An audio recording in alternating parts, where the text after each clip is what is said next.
সম্ভবতই সরকার তার প্রতিহিংসার কারণে বা তারা চাচ্ছে বোধহয় বেগম খালেদা জিয়া না থাকুক পৃথিবীতে, সম্ভবত এইসব কারণে বোধহয় দিনে থেকে সে বেগম খালেদা যেন পৃথিবী চলে যায়, সম্ভবত এই কারণেই সরকার এইসব মানে এইটা ধরেন বিভ্রান্তিমূলক ব্যাখ্যা দিচ্ছে।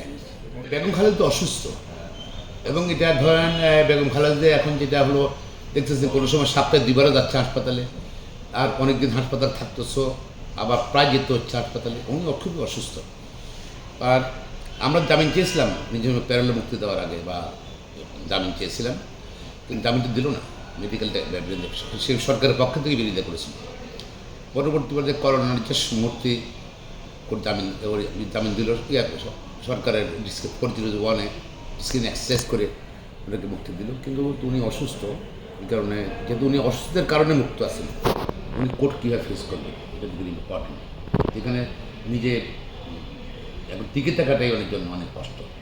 আর ধরেন যেটা সরকার যেটা বলছে 401-এ বলছে, এটা আমি মনে করছি সরকারের পক্ষ থেকে কারেক্টলি ব্যাখ্যা দেওয়া হচ্ছে না। 401 of code of criminal procedure কিন্তু এখানে কিন্তু সরকারের পাওয়ার এক্সারসাইজ কথা বলা আছে, সরকার মুক্ত করতে পারবে, মুক্ত মানে শর্ত সাপেক্ষে বা শর্ত ছাড়া মুক্তি দিতে পারবে, দুইটা বলা আছে। কিন্তু 6 মাস পর এক্সটেনশন দিচ্ছে, যেটা তো এখানে লেখা নেই। এক্সটেনশনটা কোন এনে দিচ্ছে বলেন তো? আমি সরকারের যারা নীতিতে তার প্রশ্ন করতেছি, 401 তো এক্সটেনশনের কথা নাই, দিচ্ছে জেনারেল ক্লজ অ্যাক্টে।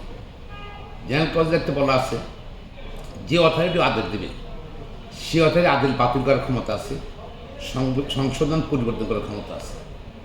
তো যে আইনে জেনারেল ক্লজ অ্যাক্ট অনুযায়ী সরকার চাইলেই বেগম খালেদা আজকে বিদেশি চিকিৎসার জন্য সুযোগ দিতে পারে। এটা আমার মনে হয় এটা সরকারের পক্ষে দিতে চায় না, এই জন্য বিভিন্নভাবে শরীর ব্যাখ্যা দিচ্ছে না। আমি মনে করি বেগম খালেদা মানবিক কারণ হোক, তার কন্ট্রিবিউশন টু দ্য নেশন, 3বারের প্রধানমন্ত্রী, হাজব্যান্ড সেক্টর কমান্ডার, মুক্তিযোদ্ধা, মাঠে যুদ্ধ করেছে, সব কিছু মিলেই তার ওল্ড এজ, সবচেয়ে বড় রাজনৈতিক দলের প্রধান, তাকে 30টি করে শুনতে দেওয়া উচিত আমি মনে করি।